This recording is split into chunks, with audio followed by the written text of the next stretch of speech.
내 죄를 대속했네. 내 주를 항상 믿으며 그 손을 의지하고 내 몸과 마음을 바쳐서 끝까지 충성하리. 내 진실하신 친구여, 그 은혜 내려주사 날 항상 보호하시고 내 방패 되옵소서. 그 풍성하신 사랑을 능히 끊을 소냐. 날 구원하신 예수는 참 좋은 나의 친구.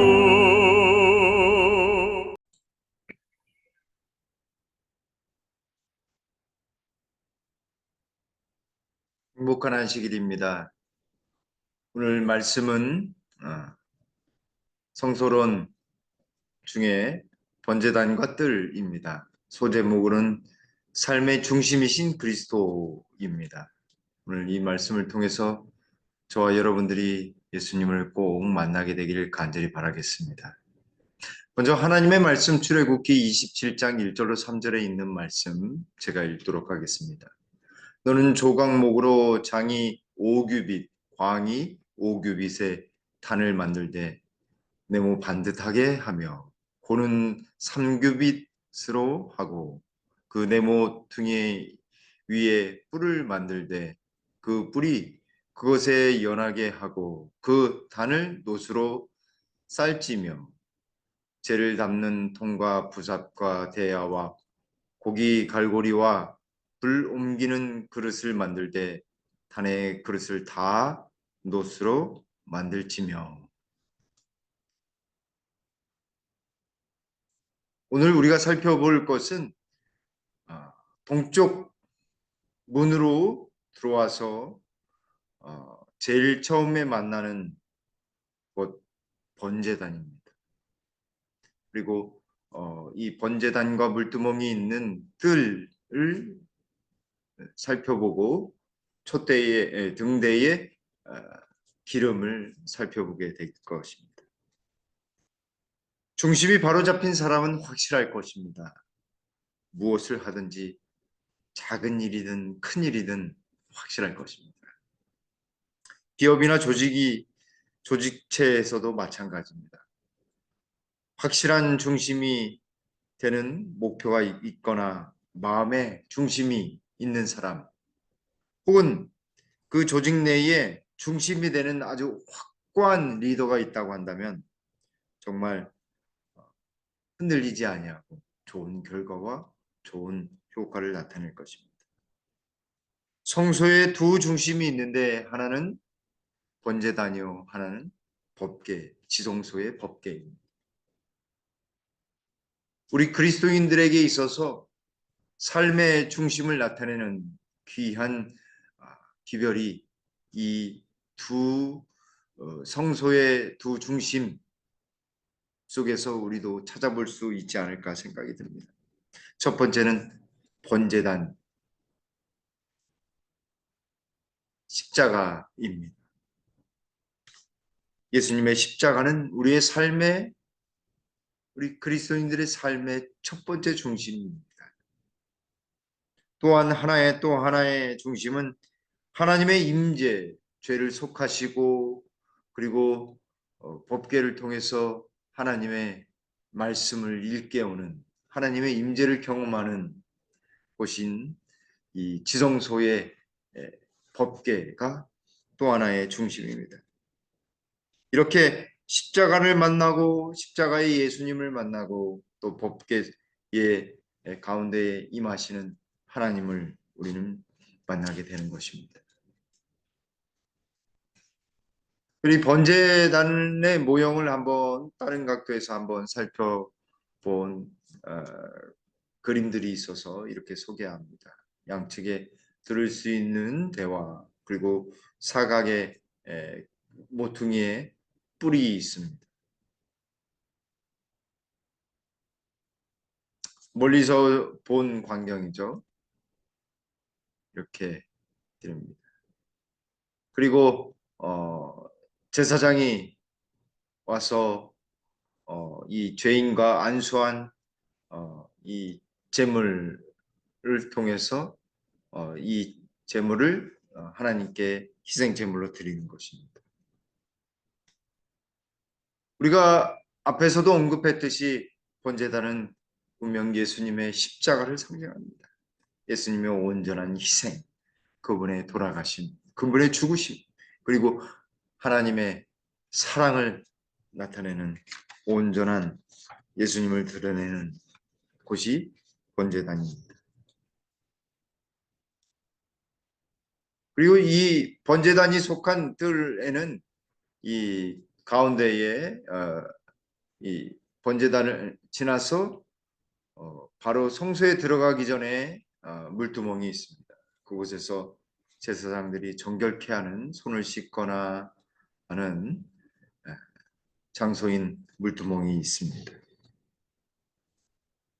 그리고 이 뜰은 동편의 문과 함께 또 하나는 기둥들을 통해서 세마포로 쌓여진 이 기둥들을 통해서 성소와 성소 바깥을 구분합니다. 다른 각도에서 본 것이죠. 이렇게 성소는 뜰로 쌓여진 이 50규빗, 세로 50규빗, 가로 100규빗의 직사각형의 모양. 그래서 두 중심에 번제단과 법궤가 있다, 지성소가 있다라고 하는 것입니다. 여기 무엇으로 만들으라고 했습니까? 번제단을 조각목으로 만들으라고 했습니다. 근데 성소 안에 있는 기구들은 무엇으로 만들었습니까? 입혔냐면 금으로 입혔습니다. 믿음을 상징한 금으로 입혔는데 여기 번제단은 무엇으로 입히라고 했습니까? 구리로 입히라고 했습니다. 성소 안의 기물들은 다 금으로 입히라고 했다고 한다면 번제단은 온전한 하나님의 희생을 나타내기 위해 노수로 만든 것입니다. 그리고 네 귀퉁이에 뿔이 달려 있습니다. 조금은 다른 모습입니다. 요한일서 1장 9절에 만일 우리가 우리 죄를 자백하면 저는 미쁘시고 의로우사 우리 죄를 사하시며 모든 불의에서 우리를 깨끗게 하실 것이오라고 말씀하십니다. 번제단은 예수님이 우리를 부르시는 음성이 담겨져 있습니다. 그분의 모습이 투영되어 있습니다. 내가 이만큼 용서한다. 나의 죽음을 통해서 너를 살리고자 하신다는, 죄를 없이 하고자 하시는. 그래서 여기 요한일서 1장 9절에 있는 말씀처럼 만일 우리가 우리 죄를 자백하면 저는 미쁘시고 신실하시고 의로우사 우리 죄를 사하시며 용서하시며 모든 불의에서 우리를 깨끗게 하실 것이다 라고 말씀하고 있습니다.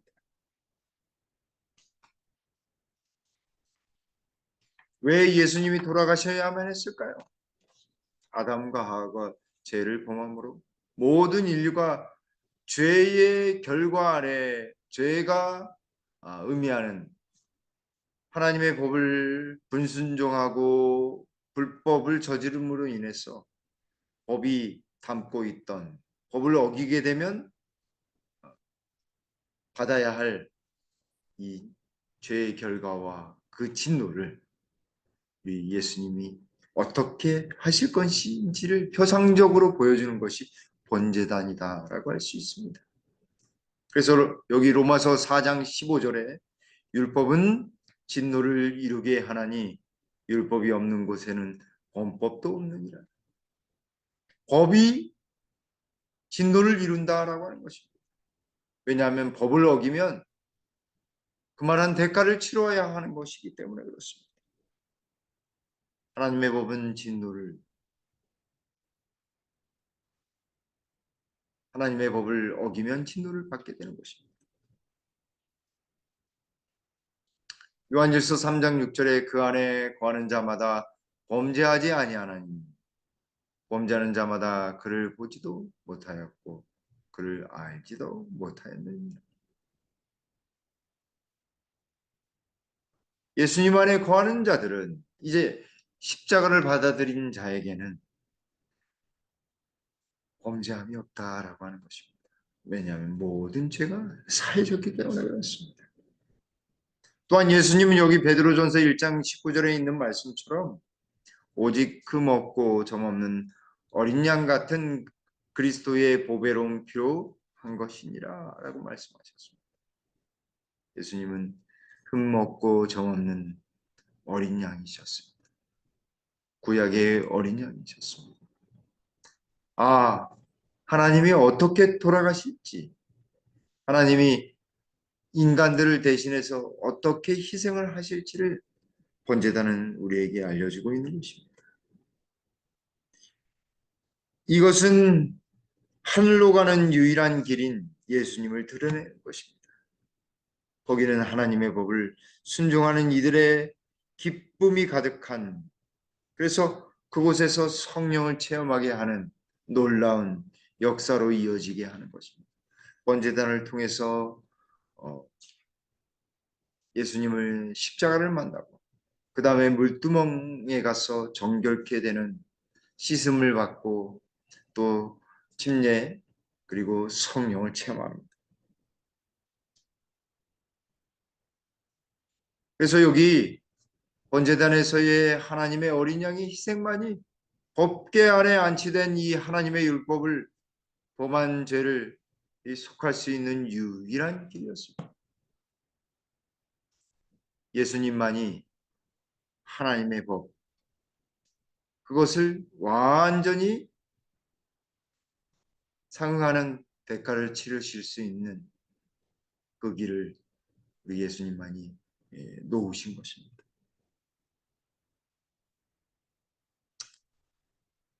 예수님만이 하늘로 가는 유일한 길을 여셨고 거기에는 하나님의 법을 순종하는 이들의 모든 기쁨이 있는 곳이었습니다. 왜냐하면 그들의 육의 이 신비의 마음속에 하나님의 성령께서 그 법을 새겨놓으시기 때문에 그렇습니다. 그래서 예수님 안에서 우리는 새로운 성령의 법을, 하나님의 법은 동일하지만 그 법이 우리 속에서 예수님 안에 있게 되면 우리 속에서 성령의 법이 하나님의 법을 따르도록 우리를 인도하시는 것입니다. 여기 증언복음에 있는 말씀 볼까요? 증언복음 1권 515쪽에 있는 말씀. 스스로를 겸비케 하사 제자들의 발을 씻기신 위대하고 유능한 인류의 희생제물, 순결하고 흠없는 하나님의 어린 양의 겸손을 그들은 결코 잊어서는 안 될 것이었다. 우리 구속주의 생애의 마지막 장면들을 자주 회상하는 것은 그대와 일반적으로 우리의 교육자들에게 유익이 될 것이다. 여기서 예수님처럼 유혹으로 둘러싸인 우리 모두는 극히 중요한 교훈을 배울 수 있다. 생애의 마지막 모습, 십자가로 점철된 어린 양의 겸손한 모습을 우리는 번제단에서 배울 수 있는 것입니다. 갈바리의 십자가는 모든 영혼들 앞에 생생하게 서 있다. 언제나 번제단을 보면서 십자가가 무엇인지를, 예수님의 희생이 무엇인지를 알 수 있는 것입니다. 여러분, 단 한 명도 그 십자가의 가치에서 벗어나는 사람은 아무도 없습니다. 그만큼 단 한 명도 정말 소중하고 단 한 명도 예수님을 께서는 놓치고 싶지 않으신 것입니다. 십자가는 단 한 사람도 잃어버린 바 될 필요가 없으며 모든 영혼들을 위한 넉넉한 도움이 준비되어 있다는 보증으로 서 있다. 왜 십자가가 서 있는가? 왜 번제단이 서 있었다? 단 한 사람도 잃어버리고 싶지 않으신 하나님의 사랑이 담겨져 있는 것입니다. 그만큼 예수님은 우리를 사랑하시는 것입니다. 여기 부조와 선지자 하고 21쪽에 여호와께서 이제 저희 희생 제물 그 자체는 노뱀처럼 아무 능력이 없고 다만 저희의 마음을 크신 속죄 제물이신 그리스도께로 인도하는 것임을 저희들에게 가르치시고자 하셨다. 그렇습니다. 이 번제단을 통해서 예수님의 희생을 그들이 깨닫기를 하나님은 원하셨습니다. 희생 제물 그 자체에 목매달아서 그것이 전부인 양 생각하기를 하나님은 바라시지 않으시고 예수님을 보기를 바라셨던 것입니다. 근데 유대인들은 어떻게 했어요? 희생 제물에 그 제사 드리는 것에 목매달았어요. 예수님을 보지 못하고 예수님이 오셨을 때 그들은 영접지 못했습니다. 마음으로 하나님을 바라보기를 예수 그리스도를 발견하기를 하나님은 원하셨는데 그렇지 못한 것입니다.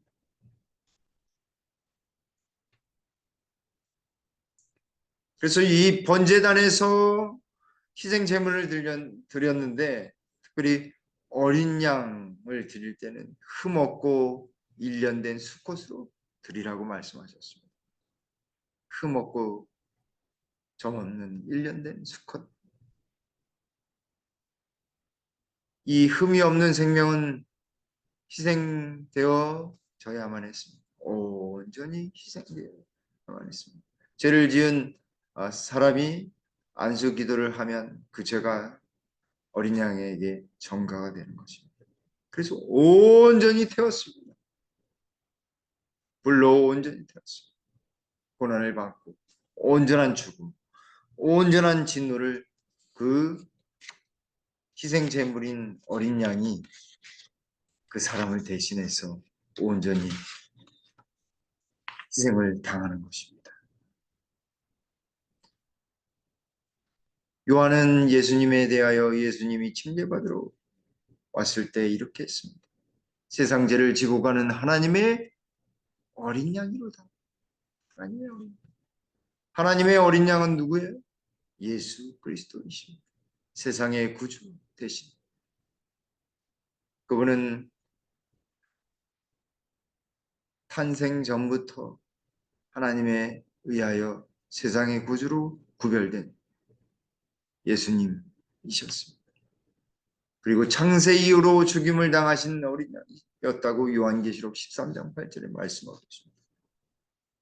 그때 그분은 우리의 구속을 위하여 그분의 생명을 완전히 태워지도록 번제단을 통해서 백성들이 바라보도록 하신 것이었습니다.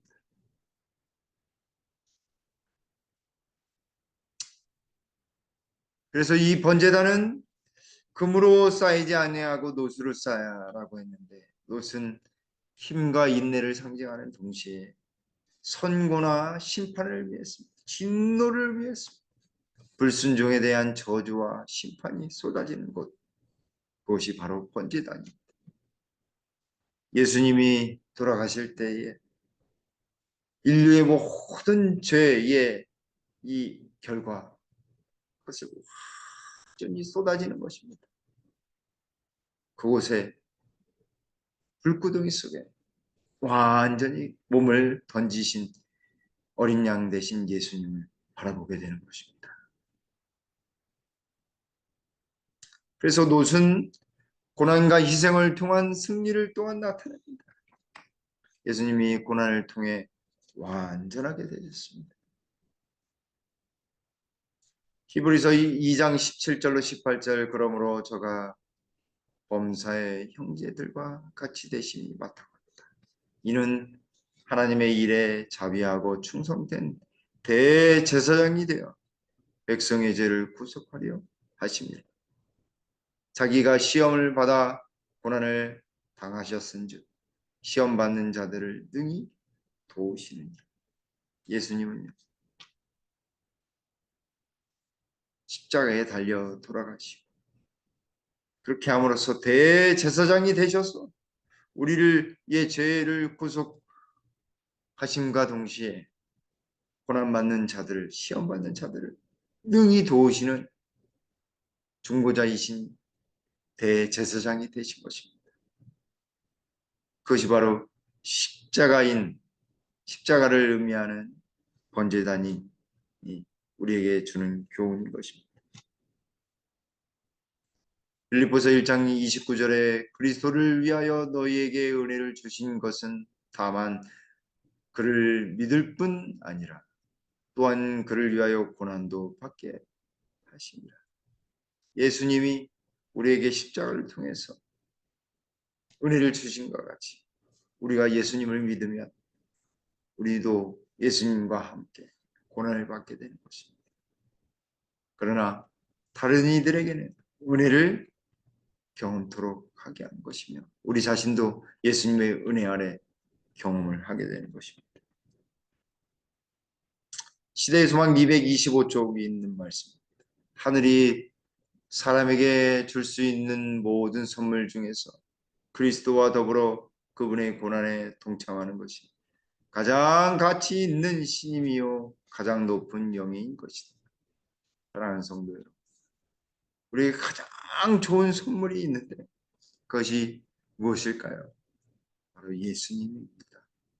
왜냐하면 예수님만이 영원한 생명을 온전한 빛을 주실 수 있기 때문에 그렇습니다. 한 주간 동안 살아가면서 얼마나 어둠을 경험하시고 그리고 고난을 당하셨습니까? 주의 속에서 얼마나 고생하셨습니까? 사랑하는 성도 여러분, 예수님이 계십니다. 우리를 위해 영원한 생명과 하늘을 소유할 수 있는 귀한 특권을 주시는 분 예수님이 계십니다. 우리 예수님을 온전히 섬기는 의지하는 우리 모두가 되길 간절히 바랍니다. 우리는 십자가를 통해서만 인간의 영혼의 가치를 측량할 수 있다. 그리스도께서 죽으시고 아버지께서 그 아들을 인간을 위해 죽도록 내어주사 그 한량없는 값으로 채우신 것이 바로 인간의 가치이다. 지혜와 자비, 충만한 사랑이 여기에 나타나지 않았던가. 인간의 가치는 갈바리에 가셔야 제대로 알려진다. 그리스도의 십자가의 신비 속에서 우리는 인간의 가치를 측정할 수 있다. 사람의 값어치를 어떻게 따질 수 있을까요? 십자가에 가서 보면 되는 것입니다. 하나님이신 분이 생명을 던질 만큼 우리 한 사람 한 사람은 그러한 가치가 있는 것입니다. 충만한 지혜와 사랑, 충만한 사랑이 십자가를 통해 나타났습니다. 삶이 힘들 때, 삶이 버거워서 정말 외로울 때 십자가를 바라보게 되길 간절히 바랍니다. 십자가가 아니고서는 이 땅에 이 죄악 많은 이 땅을 견딜 수가 없는 것입니다. 그래서 예수님을 바라보라고 십자가를 주셨고 안식일의 주인 되신 예수님을 바라보라고 안식일을 주셨습니다. 우리 마음에 예수님을 통해 안식일을 통해 진정한 평안이 가득하게 되길 간절히 바랍니다.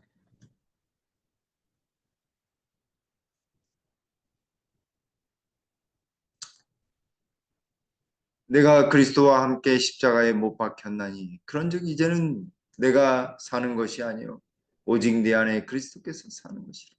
이제 내가 육체 가운데 사는 것은 나를 사랑하사 나를 위하여 자기 자신을 버리신 하나님의 아들을 믿는 믿음 안에서 사는 것입니다. 저희 여러분들이 이 사도 바울의 간절한 고백처럼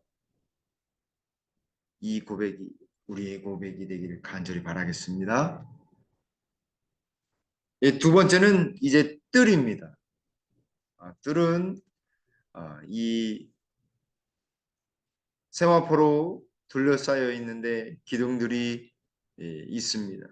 그 기둥들은 여기 10절에 있는 것처럼 스물이며 그 받침 스물은 노스로 하고 그 기둥의 갈고리와 가름대는 은으로 할지며 뜰문을 위하여는 청색, 자색, 홍색 실과 가늘게 꼰 배실로 수노와 짠 스무 규빗의 휘장이 있게 할지니 그 기둥이 넷이요 받침이 넷이며 이 뜰을 이렇게 구성하는 이 포장은 세마포였습니다. 여러분 세마포는 요한계시록 19장 8절에 빛나고 깨끗한 세마포는 성도들의 옳은 행실이라고 했습니다. 하얀 그 세마포는 바로 예수님의 의의 옷도 표현되지만 성도들의 옳은 행실이었습니다. 예수님의 의의 옷은 우리가 어떻게 살아야 되는지를 아주 잘 보여줍니다. 성도들이 옳은 행실로 살아가도록 마음과 행동이 하나가 되는 예수님 때문에 하나가 되는 귀한 복원인 것입니다. 또한 이 세마포 포장은 이 백성들의 구역과 성소를 구분하는 역할을 하게 됩니다. 또한 이 세마포를 싸기 위해서는 뭐가 필요해요? 기둥들이 필요합니다. 기둥들이 이렇게 있어야지만 되는 것입니다. 여기 출애굽기 24장 3절로 8절은 우리에게 기둥의 중요성을 시사해 주고 있습니다. 이스라엘 백성들이 모세가 기록된 책으로부터 읽어준 여호와의 말씀에 순종하겠다라고 만장일치로 언약하게 되는데 그래서 그 사람들이 무엇과 같이 되는가? 그 사람들이 12지파가 되는 거예요. 12기둥과 제단을 만들어서 엄숙한 언약을 비준을 하는 것입니다. 이것은 기둥들이 때때로 하나님의 순종하는 자녀들을 나타내는 것을 보여주는 모습이라고 할 수 있겠습니다. 요한계시록 3장 12절에도 이기는 자는 내가 내 하나님의 성전에서 기둥이 되게 하리라 라고 하는 말씀이 있습니다. 기둥은 구속받은 자들을 표상하기도 합니다. 사랑하는 성도 여러분, 우리 모두가 하나님의 성전의 기둥들이 되기를 간절히 바랍니다. 하나님의 몸된 교회를 섬기는 기둥으로서 하나님께 언제나 기쁜 마음으로 나아가는 하나님의 성전을 든든히 세우는 교회를 든든히 세우는 저와 여러분들 되시길 간절히 바라겠습니다. 하나님의 성전을 위해 교회를 위해 애쓰는 모든 분들은 여기에 있는 것처럼 하나님의 성전의 기둥과 같은 그런 사람들이 되는 것입니다. 그 사람들은 구속받은 자들이요 하나님의 말씀에 순종하는 자들이요 언약 관계 속에 있는 하나님의 보배로운 백성들이 되는 것입니다.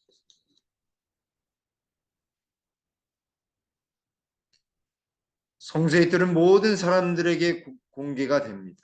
누구든지 정결과 용서를 받을 수 있다는 표시입니다.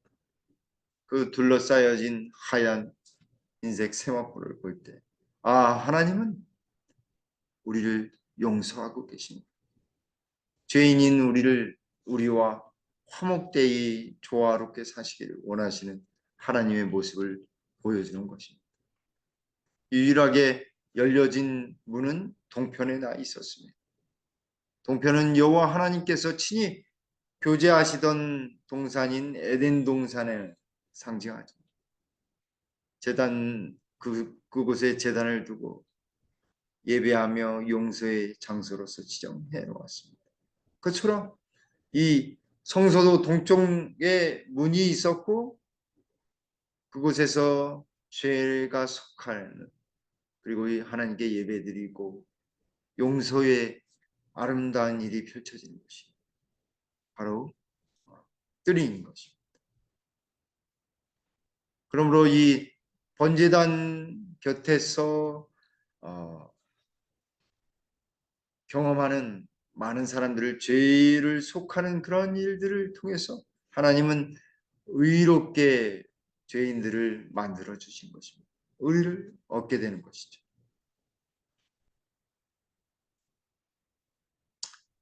세 번째로 이제 마지막입니다. 세 번째, 출애굽기 27장 20절로 21절에 있는 말씀인데요. 등불의 기름에 관한 규례입니다. 또는 또 이스라엘 자손에게 명하여 감나무로 찧어낸 순결한 기름을 등불을 위하여 내게로 가져오게 하고 끊이지 말고 등불을 켜되 아론과 그 아들들로 회막안 증거계 앞 휘장 밖에서 저녁부터 아침까지 항상 여호와 앞에 그 등불을 강검하게 보살피게 하라. 이는 이스라엘 자손의 대대로 영원한 규례니라 라고 말씀하셨습니다. 등대에 기름을 넣어야 되는데 이 등대에 기름을 어떻게 하라고 하셨냐면 20절 후반부에 끊이지 말고 등불을 켜라고 말씀하십니다. 순전한 기름을 넣으라고 하셨습니다. 감람, 올리브유의 기름을 순결한 기름을 넣어야 하는 것입니다. 근데 이 기름은 무엇을 상징한다고요? 성령을 상징합니다. 성령을 끊이지 말고 계속해서 공급하여서 그 등대가 계속해서 빛을 내도록 해야 하는 것입니다. 사랑하는 성도 여러분, 우리도 성령을 간구함으로 성령 충만한 능력을 부여받아야 하는 것입니다. 성령을 경험할 때 비로소 빛이 나게 되어 있는 것입니다. 우리의 능력이 아닌 하나님의 능력이 우리에게 임하고 다른 이들에게 사랑을 전할 수 있게 되는 것입니다.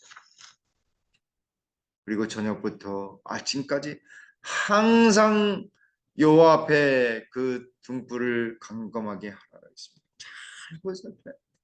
사랑하는 성도 여러분, 제사장들이 매일 항상 하나님 앞에 등불을 강검 보살핀 것처럼 우리도 우리의 등불을 잘 보살펴야 하는 것입니다. 저녁과 아침에 하나님의 앞에서 성령의 능력을 달라고 우리가 잘 그렇게 제사장들이 보살핀 것처럼 우리도 우리 자신들과 가정에 교회에 하나님의 성령이 임하도록 간절히 간구해야 하겠습니다. 그럴 때 하나님께서는 우리를 변화시켜 주시고 우리 교회와 가정을 변화시켜 주실 것입니다. 등불의 빛이 계속해서 비춰야 됨을 이야기해 주는 것입니다. 우리도 예수님의 빛을 계속 비춰야 하기에 성령이 필요한 것입니다. 우리의 가정에서, 우리의 일터에서, 우리의 교회에서, 우리의 삶의 터전에서 예수님의 빛, 하늘의 빛을 비추는 성령의 빛을 비추는 우리 김포교회 모든 성도님들 되기를 간절히 바라겠습니다. 하나님께서는 유대 백성들을 통하여 만 백성에게 당신의 풍성한 축복을 나누어 주시는 것이 그분의 목적이었다. 이스라엘 백성들을 통하여 당신의 빛을 온 세상에 비추는 길을 마련하시고자 하셨다. 세상 열방은 배덕한 행실을 쫓음으로 인하여 하나님께 대한 지식을 잃어버렸다. 그러나 하나님께서는 당신의 자비로서 그들을 멸절하지 아니하셨다. 그분은 당신의 교회를 통하여 그들이 당신과 친숙해질 수 있는 기회를 주시고자 하셨다. 그분은 당신의 백성들을 통하여 나타내신 원칙이 사람들에게 하나님의 도덕적 형상을 회복시키는 방편이 되도록 계획하셨다. 사랑하는 성도 여러분, 하나님께서 유대 백성들을 통해서 만방에 하나님의 빛이 전달하도록 풍성한 축복을 나눠주도록 계획하셨습니다. 오늘날 우리에게도 그런 역할을 주신 것입니다. 하나님의 백성들을 통해서 그렇게 빛을 전하다 보면 그 사람들이 어떻게 변화될까요? 하나님의 놀라운 형상으로, 하나님의 빛으로 그 사람들도 변화가 되는 것입니다.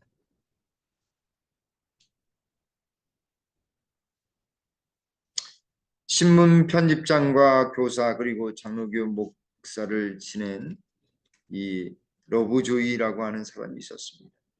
그가 강단을 떠나서 신문을 통해서 많은 사람들에게 자신의 생각을 전하려고 했습니다. 남과 북부 사이의 갈등이 전쟁으로 이어지는 것을 피하고 평화로운 노예 해방이 실시되는 것이 신문이라는 무기를 택한 그의 꿈이었습니다.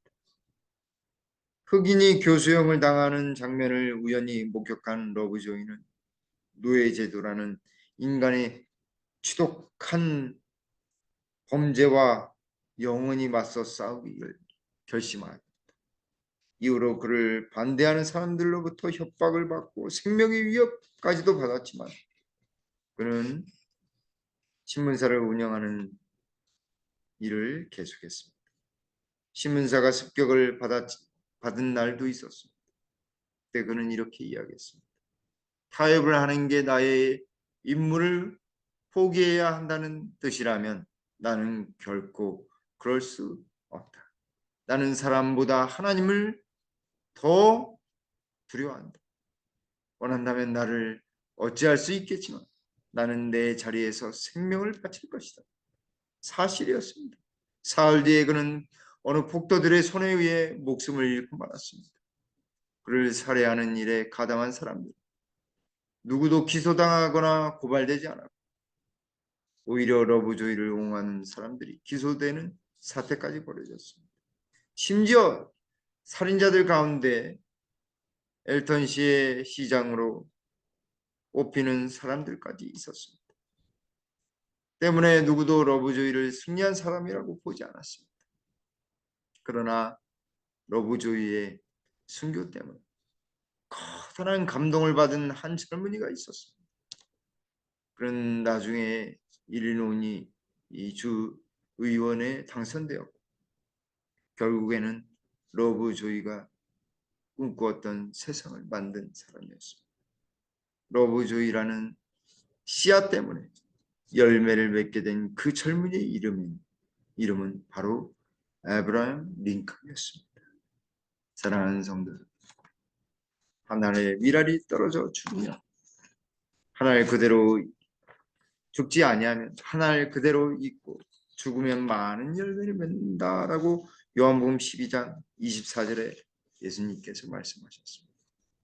우리의 삶의 주인 대신 중심 대신 예수님을 통해 나 자신과 다른 이들의 빛을 전하는 우리 모두가 되길 간절히 바라면서 말씀을 줄이겠습니다.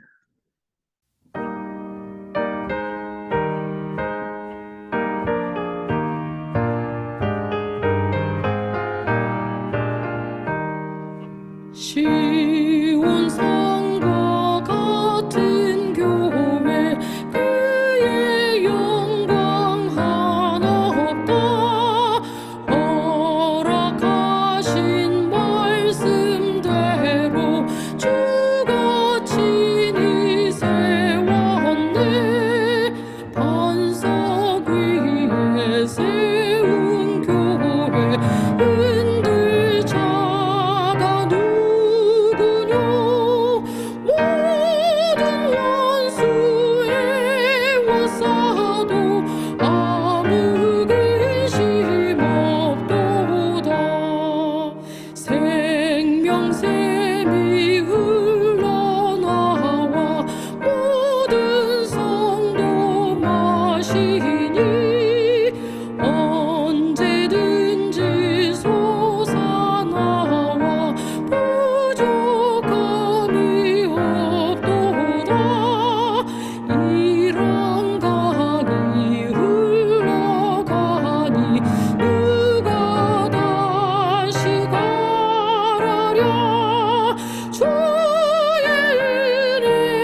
기도하시겠습니다. 아버지 하나님, 참으로 감사합니다. 우리 모두가 예수님을 중심으로 하는 삶을 살아갈 수 있도록 도와주시옵소서. 말씀이 중심이 되는 삶, 우리 하나님 아버지가 중심이 되는 삶을 살기를 원하오니 성령을 부어주시옵소서. 뜰에 있는 세마포처럼 예수님의 뜻을 따라 정결한 백성, 성도들의 옳은 행실을 실천하는 아름다운 성령의 충만한 능력이 항상 아침 저녁으로 끊지 않으며 주님과 동행하는 삶을 살아가는 우리 김포교회 모든 성도님들 되도록 인도해 주시옵기를 우리 구주 예수님의 이름으로 간절히 기도 올리옵나이다. 아멘.